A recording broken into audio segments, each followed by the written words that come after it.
بسم اللہ الرحمن الرحیم والصلاة والسلام علی رسولہ الکریم وعلی آلہ وصحبہ اجمعین۔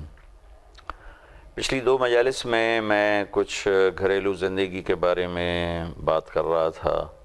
یہ اتنا لمبا چوڑا مضمون ہے کہ اگر اس پر سارا سال بھی بولا جائے تو اس میں گنجائش بھی موجود ہے اور اس کی ضرورت بھی موجود ہے۔ پہلے میں بنیادی بات میں نے یہ کہی تھی کہ شادی کرتے وقت بیٹے اور بیٹی سے پوچھنا کہ آپ کی کیا رائے ہے، کہ یہ اللہ نے بچے کا حق رکھا ہے، بچی کا حق رکھا ہے۔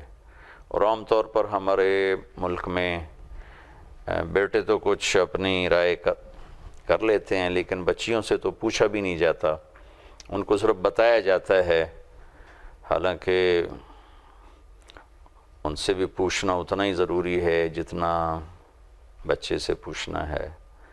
تھوڑی سی اس کی بات کی تھی۔ اللہ تعالیٰ اگر ہمیں توفیق دے اور ہم اپنے معاشرتی اور اپنی جو علاقائی بندھن ہیں ان سے اوپر اٹھ کر ہم اللہ کے محبوب کی شریعت کو سامنے رکھتے ہوئے کرنے والے بنے، سوچنے والے بنے۔ میں نے اس میں یہ بھی کہا تھا کہ میرے نبی نے فرمایا کہ میں نے جہاں بھی بیٹی دی پہلے اللہ کی طرف سے حکم آیا، پھر میں نے بیٹی دی، اور جہاں میں نے خود شادی کی پہلے اللہ کا حکم آیا، پھر میں نے وہاں شادی کی۔ جن کو میں نے بچیاں دیں اور جن خواتین سے میں نے شادی کی ان سب کے بارے میں اللہ کا وعدہ ہے کہ سب جنتی ہیں۔ اس کے باوجود آپ نے حضرت فاطمہ رضی اللہ تعالیٰ عنہ سے پوچھا، فاطمہ علی کا رشتہ آیا ہے، تمہاری کیا رائے ہے؟ جب حضرت فاطمہ رضی اللہ تعالیٰ عنہ نے ہاں کی تو اس کے بعد آپ نے جا کر مسجد میں نکاح کی تقریب کا اہتمام فرمایا۔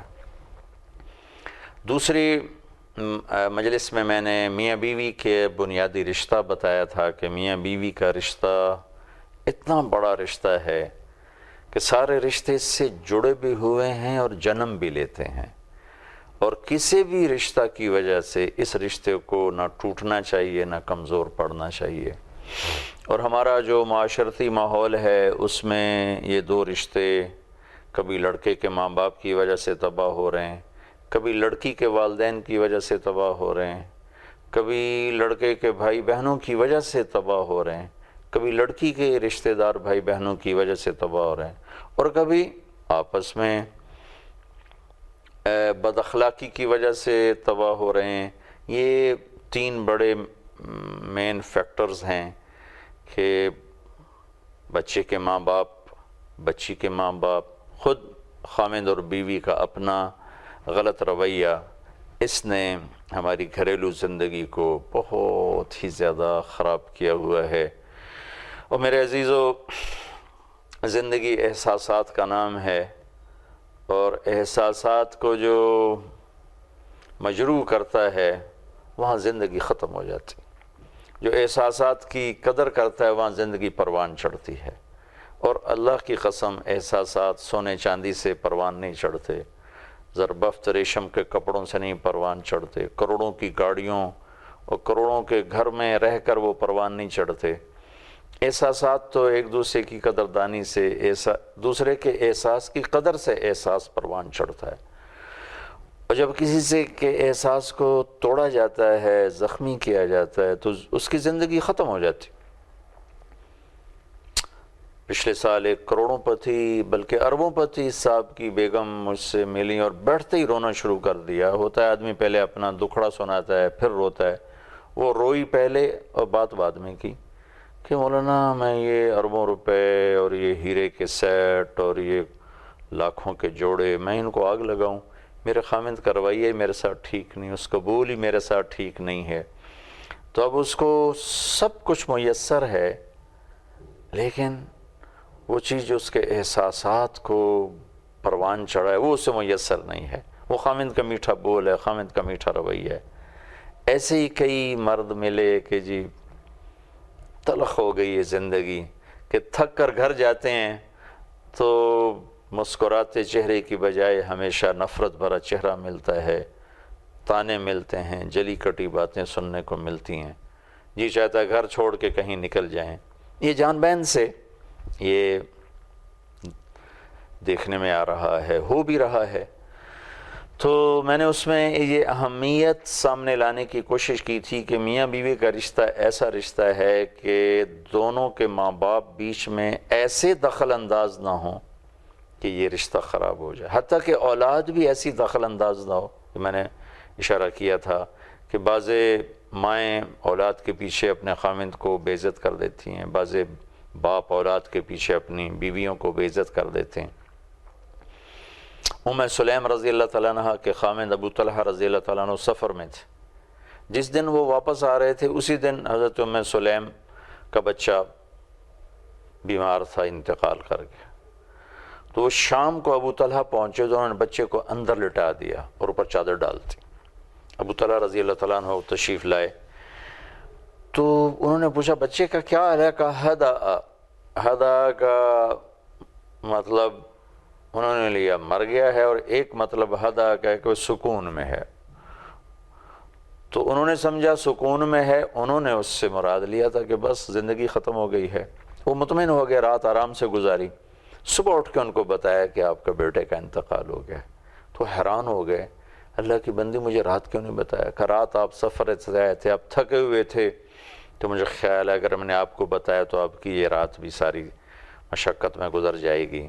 تو اس خاتون کو سلام ہے جس نے اپنے خاوند کے تعلق میں بچے کو بھی داخل نہیں ہونے دیا جبکہ بچہ انتقال کر چکا ہے. اتنا ضبط، اگرچہ یہ آج نہیں ہو سکتا، ان کو نبی کی صحبت حاصل تھی.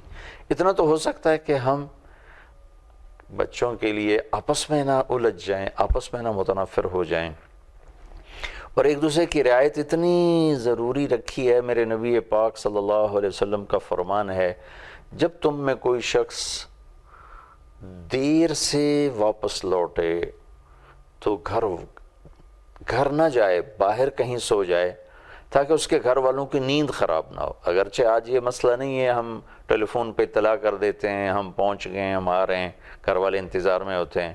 وہاں تو ایسا تھا کہ کوئی وسیلہ ہی نہیں بتانے کا کب پہنچنا ہے. تو اگر اچانک رات کو پہنچیں تو گھر والوں کو تکلیف ہوگی، بچے اٹھیں گے، بیوی اٹھے گی، ماں اٹھے گی. تو میں قربان جاؤں اللہ کے محبوب کے خوبصورت طریقوں پر کہ آپ نے فرمایا کہ اگر دیر ہو جائے، شام ہو جائے تو گھر نہ جاؤ، رات کہیں باہر سو جاؤ. ساری زندگی ہمارے نبی پاک صلی اللہ علیہ وسلم کا یہ معمول تھا کہ آپ جب سفر سے واپس آتے تھے تو ذوالحلیفہ میں آ کے ٹھہر جاتے تھے، رات وہاں قیام فرماتے، صبح اپنے گھر تشریف لے جاتے تھے. اور آپ کی عادت مبارکہ تھی جب آپ مسجد سے گھر تشریف لاتے اور دیر ہو چکی ہوتی تھی تو آپ کی عادت تھی سلام کرنے کی.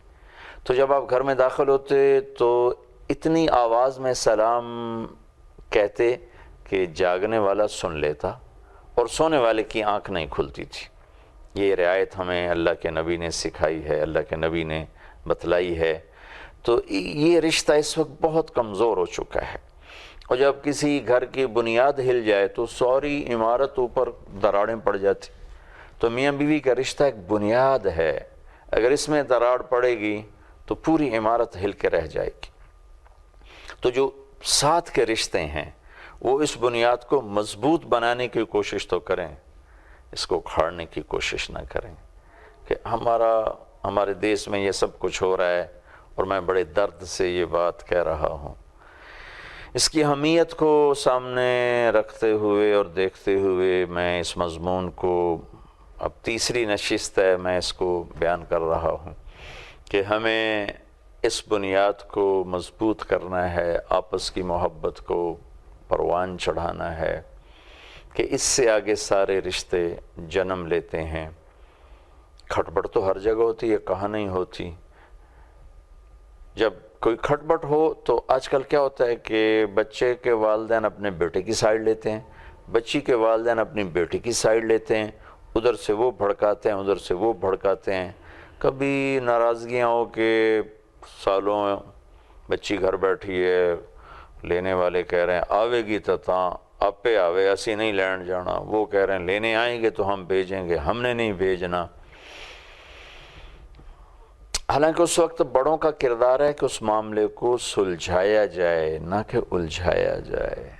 میرے نبی پاک صلی اللہ علیہ وسلم نے کیا کردار ادا کیا سسر بن کے. میں بڑے دکھ کے ساتھ یہ بات کہہ رہا ہوں، ایک عورت جب ماں ہوتی ہے تو سراپا محبت ہوتی، جب وہ ساس بنتی ہے تو اس میں آگ بھر جاتی ہے، ایک مرد جب باپ ہوتا ہے تو سراپا شفقت ہوتا ہے، جب وہ سسر بن جاتا ہے تو سراپا تنقید بن جاتا ہے۔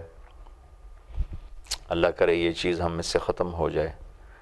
اب اپنی بیٹی حضرت فاطمہ رضی اللہ تعالیٰ عنہ جو آپ کے جگر کا ٹکڑا کا، فاطمہ میرے جگر کا ٹکڑا ہے، اور ایک دفعہ آپ نے کہا فاطمہ تو اور میں، اور دونوں بچے کھیل رہے تھے، کہا یہ دونوں بچے اور حضرت علی سوئے ہوئے تھے اور یہ جو سویا ہوا ہے، کہا فاطمہ تو اور میں اور یہ دونوں بچے اور یہ جو سویا ہوا ہے یعنی حضرت علی، ہم آخرت میں پانچوں کے پانچوں ایک ہی جگہ پر ہوں گے، اکٹھے ہوں گے۔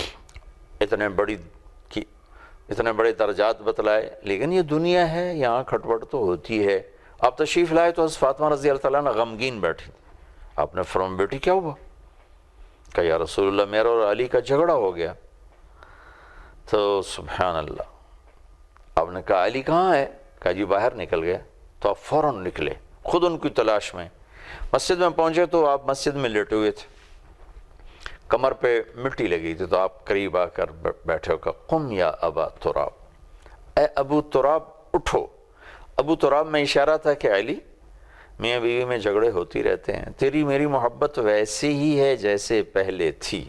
یہ ابو تراب آپ کو ٹائٹل ملا، اور آپ فرمایا کرتے تھے جناب حضرت علی رضی اللہ تعالیٰ عنہ کہ پوری دنیا کے ملنے سے زیادہ محبوب ہے میرے نبی سے مجھے یہ لقب ملنا ابو تراب۔